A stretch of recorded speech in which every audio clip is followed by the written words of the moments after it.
Today we're going to work on more words that have multiple meanings. So I'm going to give you some more examples of words that have more than one meaning.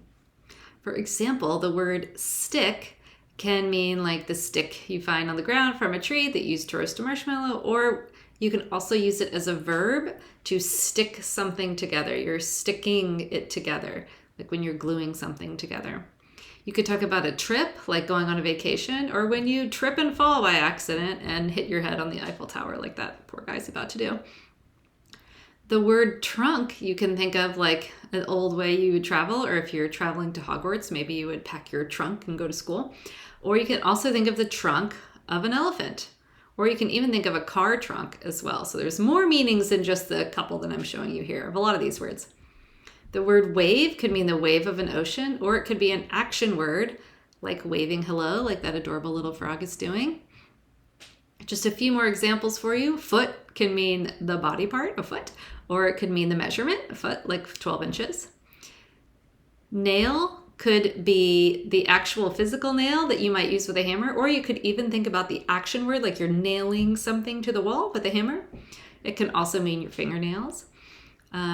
Seal could mean a few things. It could mean this adorable little animal here, seal. It could mean the official symbol of something. This is the state seal of Oregon. You could also think of the action word seal, like you're sealing an envelope. When you lick an envelope and then you close it, that seals it. Or sometimes you have to put sealant and seal a paint job if you're painting your house. Tie could mean a necktie that you wear, or it could mean, you could also talk about tying your shoes. Or you could tie a game when the score is 1-1. And the word plain can mean a big open field, or you could also think about a plain shirt that just doesn't have a pattern, or you could talk about plain cheese pizza, which is kind of the best way to eat pizza if you ask me. So here's what you're going to do for your practice. On page 3, you're going to complete a crossword puzzle. And the way you'll do that is look at the clues. These are the clues for the words that go across, so they'll go in this way. So a group or a place where students learn. I have to find a word that matches both those definitions. A group, like a school of fish, or a place where students learn, like a school. Remember when we used to go to school? So what you can do is write the word S-C-H-O-O-L. Make sure you spell it right, otherwise it'll be tricky later. And then I also like to, cross it off as I go.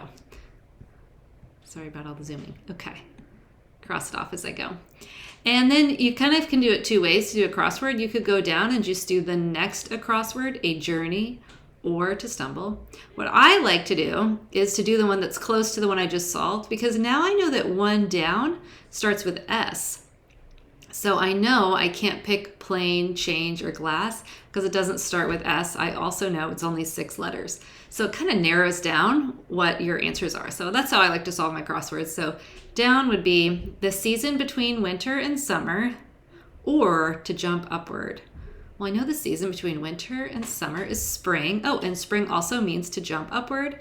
So I could cross off spring, spell it really carefully using probably better handwriting than I'm able to do with this tool.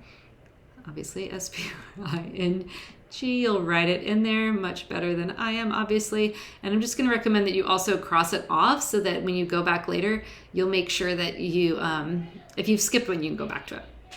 So that's how you solve that. And then on the very next page, page 4, you're going to write more sentences, read each word, and think of 2 different meanings. Then write 1 sentence for each meaning. And challenge yourself to write multiple words in your sentences. Make sure they start with a capital and a period.